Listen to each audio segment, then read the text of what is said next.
పేదవారి కోసం పనిచేసే వ్యక్తి జగన్మోహన్ రెడ్డి గారు, ధనికుల కోసం పనిచేసేటువంటి వ్యక్తి చంద్రబాబు నాయుడు గారు. నేను 10 ఏళ్ళు టీడీపీ ఎంపీగా ఉన్నాను. గత నెల రోజుల లోపు 25 రోజులు అయింది. నేను మరి మీకందరూ తెలుసు, పరిస్థితుల వల్ల జగన్మోహన్ రెడ్డి గారు నన్ను ఆహ్వానిస్తే వైసీపీలో చేరడం జరిగింది. తన కొడుకుని పనికిరాని కొడుకుని ముఖ్యమంత్రి చేసుకోవడం కోసమే మాత్రమే పనిచేసేటువంటి వ్యక్తి చంద్రబాబు నాయుడు గారు. సో వీళ్ళిద్దరికీ తేడా తెలియాలంటే గత 5 ఏళ్ళు 4 ఏళ్ళకు ఇప్పుడు దాదాపు ఇంకా 2 నెలల్లో ఎలక్షన్ ఉంది. ఆల్మోస్ట్ 4 సంవత్సరాల 10 నెలలు మనం చూసాం జగన్మోహన్ రెడ్డి గారి పాలన.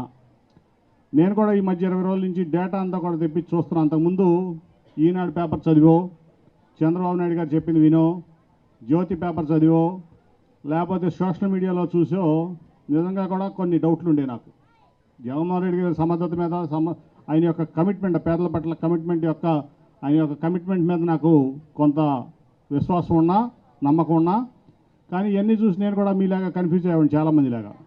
కానీ ఈ మధ్య మొత్తం కూడా డేటా తెప్పి చూస్తుంటే నిజంగా పేదల కోసం, సమాజంలోని బడుగు బలహీన అట్టడుగు వర్గాల కోసం ఈ దేశంలోనే ఎంత పనిచేసినటువంటి ముఖ్యమంత్రి ఎవరు ఉన్నారంటే అది కేవలం జగన్మోహన్ రెడ్డి గారు అని చెప్పి మీకు ఈ సందర్భంగా తెలియజేస్తా ఉన్నా. 2,50,000 కోట్లండి. 2,50,000 కోట్లు అంటే నాకు ఎన్ని సున్నాలు పెట్టాలో కూడా అర్థం కావట్లేదు. నాకే అర్థం కావట్లా, నిజం చెప్తున్నా. 2,50,000 కోట్లు అంటే 2, 5 తర్వాత ఎన్ని సున్నాలు పెట్టాలో నాకు తెలియదు. నాకు నిజంగా నా మైండ్కి అంచనా అందట్లా. మరేమన్నా మ్యాథమెటిక్స్లో లెక్చర్లు కానీ వాళ్ళు ఎవరుంటే పెట్టగలరేమో. అన్ని లక్షల కోట్ల రూపాయలు కేవలం పేదవారి కోసం ఈ ప్రపంచంలోనే, భారతదేశంలో కాదు ప్రపంచంలోనే ఇచ్చినటువంటి వ్యక్తి ఉన్నారంటే అది జగన్మోహన్ రెడ్డి గారు. నేను చాలా రాష్ట్రాలు తిరిగా, ఎంపీగా తిరిగా, వ్యాపారవేత్తగా తిరిగా. కానీ తన అన్న మాట కోసం, తనని నమ్ముకున్నటువంటి సమాజం కోసం ఇంతటి కార్యక్రమాన్ని ఎవరో తీసుకోలేదు. నిజంగా చెప్తున్నా. నేను నా గుండెల్లోంచి వచ్చే మాటలు ఊరిని పైపైన మాట్లాడలే. నేను ఏదో ఈ పార్టీలోకి వచ్చానని చెప్పి అంతకుముందు కూడా చెప్పా. చాలా సందర్భాల్లో నేను చెప్తా ఉండేవాడిని. మీ దాకా వచ్చిందో లేదో కానీ నిజంగా కూడా ఎప్పటికప్పుడు ఈ నెలలో ప్రభుత్వం జీతాలు ఇవ్వలేదు అని మనకి హెడ్లైన్లో వార్త వస్తుంది. చంద్రబాబు గారి మీడియాలో, అంతకుముందు మా మీడియాలో. నిజంగానే అనుకునేవాడిని, నిజంగానే వచ్చే నెల పేదలకు సంక్షేమ పథకం రాదేమో, జగన్మోహన్ రెడ్డి గారు జీతాలు ఇవ్వలేరేమో అని ఎక్కడో మారుమూల ప్రాంతంలో మీడియాను పంపించి ఒక గోతులు ఉన్నటువంటి రోడ్డు తీసేవాళ్ళు, ఫోటో దాన్ని హైలైట్ చేసేవాళ్ళు. ఆ రోడ్లన్నీ మోకాల్లో గోతులు ఉన్నాయని. నేను తిరుగుతుంటే మరి విజయవాడ పార్లమెంట్లో నాకు ఎక్కడ గోతులు కనపడలే రోడ్లలో. ఎక్కడో మారుమూలలో చిన్న రోడ్లు, ఎక్కడ పల్లెటూరులో రోడ్లు ప్రభుత్వం దృష్టిలోకి రాలేదేమో కానీ నాకైతే కనపడలా. నేను జగ్గపేట నుంచి విజయవాడ తిరుగుతున్నా, విజయవాడ నుంచి తిరువూరు తిరుగుతున్నా, ఈ ప్రాంతం అంతా తిరుగుతున్నా. మరి ఎక్కడ నాకు బాగానే ఉందంతా. ఎప్పటికప్పుడు మీడియా మేనేజ్మెంట్, హెడ్లైన్ మేనేజ్మెంట్ అంటారు దాన్ని వేస్తా ఏ రోజుకి ఆ రోజు రాష్ట్రం దివాళా తీసిందని ఈ రాష్ట్రానికి ఒక నెగటివ్ బ్రాండింగ్ చేసిన ఎవరంటే అది కేవలం చంద్రబాబు నాయుడు గారే. పేదవాళ్ళ కోసం ఇంత చేస్తా అంటే జగన్మోహన్ రెడ్డి గారు దాన్ని నెగటివ్ ప్రోపగండా చేపించి నిధులు అందనీయకుండా రకరకాల కేసులు పెట్టి రకరకాలుగా ఆయన ఇబ్బంది పెట్టినా మరి ఆయన ఎక్కడి నుంచి ఏ రకంగా డబ్బు తీసుకొచ్చి మీ అందరికీ 2,50,000 కోట్లు ఇచ్చాడంటే నిజంగా ఆయన భగవంతుడి కంటే ఎక్కువ అని నేను భావిస్తున్నా. మీ అందరూ కూడా గుర్తుంచుకోవాలి. అది నేను అనుభవంతో చెప్తున్నా. 10 ఏళ్ళు ఎంపీగా ఈ భారతదేశాన్ని చూసిన వ్యక్తిగా, అంతకుముందు వ్యాపారంలో ఈ భారతదేశాన్ని ప్రపంచం చూసిన వ్యక్తిగా నేను 200 దేశాలకు తిరిగా. ఎక్కడ కూడా ఇంత పేద ప్రజలకు సంక్షేమం జరగలా. దాంట్లో ఎటువంటి సందేహం లేదు. పార్లమెంట్ కమిటీలు వెళ్ళాం వివిధ దేశాల్లోకి, అక్కడ కూడా చర్చిస్తూ ఉండేవాళ్ళం. నిజంగా హ్యాట్స్ ఆఫ్ జగన్మోహన్ రెడ్డి గారి, హ్యాట్స్ ఆఫ్. పేదవాళ్ళ మనిషి, అట్లాగే ఇవాళ ఆసరా పథకం చూసాం, 4th ఫేసు, దాదాపు 30 కోట్ల చిల్లర ఈస్ట్ నియోజకవర్గం అవినాష్ గారి ద్వారా మీ అందరూ తీసుకుంటున్నారు. అట్లాగే ఇప్పుడు వరకు ఓన్లీ ఈస్ట్ నియోజకవర్గంలో 120 కోట్ల పైన అవినాష్ గారి ద్వారా జగన్మోహన్ రెడ్డి గారు మీ అందరికీ ఇచ్చారు. అలాగే విజయవాడలో ఇందాక మేయర్ గారు చెప్పారు 320 కోట్ల చిల్లర, విజయవాడ నగరానికి మాత్రమే 320 కోట్ల చిల్లర కేవలం డ్వాక్రా మహిళలకు ఇచ్చినటువంటి గొప్ప వ్యక్తి ఉన్నారంటే అది జగన్మోహన్ రెడ్డి గారు. ఇంతకుముందు చూసాం డ్వాక్రా మహిళలకు రుణమాఫీ చేస్తానని చంద్రబాబు నాయుడు గారు చెప్పారు. చేశారా? నేను అప్పుడు ఎంపీని ఆ పార్టీలో. చేశారా? ₹1 రుణమాఫీ చేయలా. రైతులు రుణమాఫీ చేస్తానని చెప్పారు, అది చేయలా. అన్నీ మోసాలే, ఒక్కటి కాదు. అమరావతి కడతా అన్నారు, కట్టాడా? అది కట్టలా. అంబేద్కర్ గారి విగ్రహం తీసుకెళ్ళి అక్కడక్కడ చీరల్లో నేను కడుతున్నాను 5 ఏళ్ళు గడిపాడు, కట్టాడా? కనీసం ఫౌండేషన్ కొబ్బరికాయ కొట్టలా ఫౌండేషను. వచ్చారు జగన్మోహన్ రెడ్డి గారు, నేను పేదల మనిషిని, అంబేద్కర్ గారు కూడా పేదల మనిషి, ఆయన కష్టపడి చదువుకున్నారు, పేదరికంలో ఇదయ్యారు, అంటరాతను చూశారు, డిస్క్రిమినేషన్ చూశారు, ఆ ఇబ్బందులు తెలుసు ఆయనకి. దాంతోనే కష్టపడి చదివి దేశ విదేశాల్లో మంచి పేరు తెచ్చుకుని ఈ భారత రాజ్యాంగాన్ని రూపొందించగలిగారు. ఆయన ఆదర్శంతో అక్కడ ఇది పెట్టాలి అని చెప్పి మరి ఆయన పూర్తి చేశాడు కదా, నువ్వెందుకు పూర్తి చేయలేకపోయావు? చంద్రబాబు నాయుడు అమరావతి పూర్తి చేయలేదు, రుణమాఫీ చేయలేదు, డ్వాక్రా రుణాలు మాఫీ చేయలేదు, రైతు రుణమాలు మాఫీ చేయలేదు. నువ్వు చెప్పిందంతా బోగస్, కళ్ళ ముందు కనపడుతుంది. విజయవాడను పాతనగరంగా చేశాడు ఆయన. ఇప్పుడు 2 అంబేద్కర్ గారికి గౌరవం ఇచ్చారు.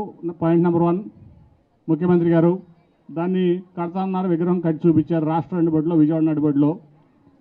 ఈరోజు అది పెద్ద పర్యాటక కేంద్రంగా తయారైంది విజయవాడకు. రోజు నేను అటు నుంచి ఇటు నుంచి వెళ్తాంటే 4-5 వేల మంది సాయంత్రం పూట అక్కడ మంచిగా, ముఖ్యంగా పేదలు మధ్యతరగతి వాళ్ళు అక్కడ మంచిగా వచ్చి నిజంగా సరదాగా గడుపుతున్నారు. విగ్రహాన్ని చూస్తున్నారు, ఆయన గౌరవిస్తున్నారు, ఆయన నమస్కారం చేసుకుంటున్నారు, అట్లా కొంచెంసేపు కాలక్షేపం చేసుకుంటున్నారు. చక్కగా ఒక పర్యాటక కేంద్రంగా మరి విజయవాడ ఇదైంది. అట్లా మీకు ఏ రకంగా చూసినా, ఇవాళ ఏ పథకం చూసినా, చేయూత అవనండి, ఆసరా అవనండి, అనేక పథకాలు పిల్లలకి. ముఖ్యంగా ఏంటంటే మూడు విషయాలు ఇక్కడ ఎవరైనా గమనించాల్సింది, ముఖ్యంగా మీలాంటి వ్యక్తులు, మహిళలు. ఎందుకంటే మీ పిల్లలు అంబేద్కర్ గారి లాగా బాగా చదువుకోలేనిది ముఖ్యమంత్రి జగన్మోహన్ రెడ్డి గారి యొక్క లక్ష్యం. దాంట్లో భాగంగానే ఇవాళ స్కూల్ అప్గ్రేడేషన్ కానీ ఇంగ్లీష్ మీడియం ప్రవేశపెట్టి మీ అందరి పిల్లలు అంబేద్కర్ గారు అంత అవ్వాలనే కోరిక జగన్మోహన్ రెడ్డి గారిది. అంబేద్కర్ గారు అంత అవ్వాలనే కోరిక జగన్మోహన్ రెడ్డి గారిది.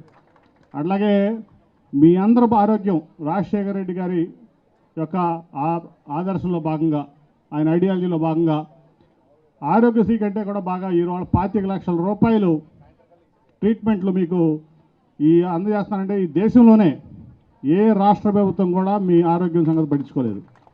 అలాగే మీలాంటి వ్యక్తులందరూ కూడా పేదవాళ్ళు బాగుండాలంటే, మీరు బాగుంటేనే సమాజం బాగుంటుందని చెప్పి 2,50,000 కోట్ల రూపాయలు మీ లైఫ్ స్టైల్ చేంజెస్ కోసం, మీకోసం, మీ పిల్లల కోసం, మీ కుటుంబాల కోసం వేసినటువంటి వ్యక్తి జగన్మోహన్ రెడ్డి గారు.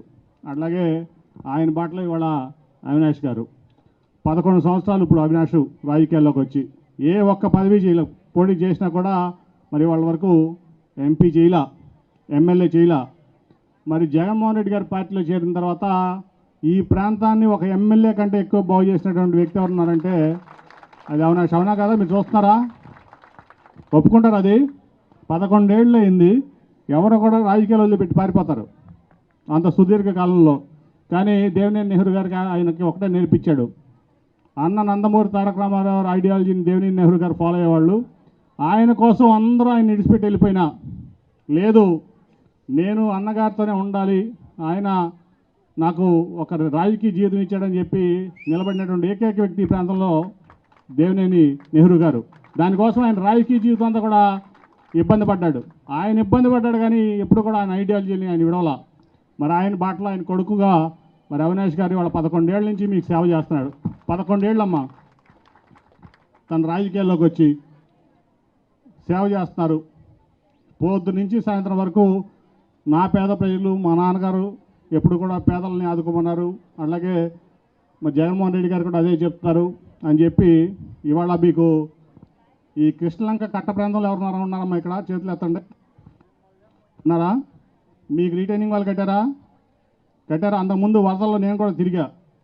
వరదలు వస్తే కృష్ణానది నేను గద్దె రామ్మోహన్ వస్తే అంతా రోడ్డు మీదకి వచ్చి కట్ట మీద రోడ్డు మీదకి వచ్చి మంచాలు వేసుకున్నారు ఆ రోజున వరద నీళ్ళు ఇళ్ళు మునిగిపోయినప్పుడు. ఆ రీటైనింగ్ వాళ్ళు ముఖ్యమంత్రి గారితో చెప్పి 350 కోట్లు తీసుకొచ్చి వాళ్ళ రీటైనింగ్ వాళ్ళు పూర్తి చేసినటువంటి సమర్థుడు దేవినేని అవినాష్. అంటే నేను చెప్పేది ఎందుకంటే తను ఒక ఎంపీ కాదు, ఒక ఎమ్మెల్యే కాదు, కానీ మీ పట్ల పేద ప్రజల పట్ల ఈ ప్రాంతం పట్ల కమిట్మెంట్ ఉన్న వ్యక్తిగా జగన్మోహన్ రెడ్డి గారు ఇంత సంక్షేమం చేస్తున్నారు. ఆ సంక్షేమ పథకాలు మీకు అందేటట్లు చూస్తూ అట్లాగే ఒక పక్క ఈ ప్రాంత అభివృద్ధి కోసం మరి 300 కోట్లు రీటైనింగ్ వాళ్ళ కోసం తీసుకొచ్చారు. రీటైనింగ్ వాళ్ళు పూర్తి చేసినటువంటి సమర్థుడు దేవినేని అవినాష్ గారు. అట్లాగే నేను చూసా విజయవాడ ఈస్ట్లో కొన్ని ప్రాంతాల్లో చాలా రోడ్లన్నీ కూడా ఆ మధ్య అందరూ అనేవాళ్ళు జగన్మోహన్ రెడ్డి గారు అభివృద్ధి చేయట్లేదు అంటే నేను నమ్మేవాడిని. నేను మహానాడు రోడ్డు అట్లాగే వెటనరీ కాలనీ ఆ కాలనీలను తిరుగుతున్నప్పుడు రోడ్లన్నీ చక్కగా బాగు చేసి పక్కన పేమెంట్లు కూడా వేసి ఉన్నాయి.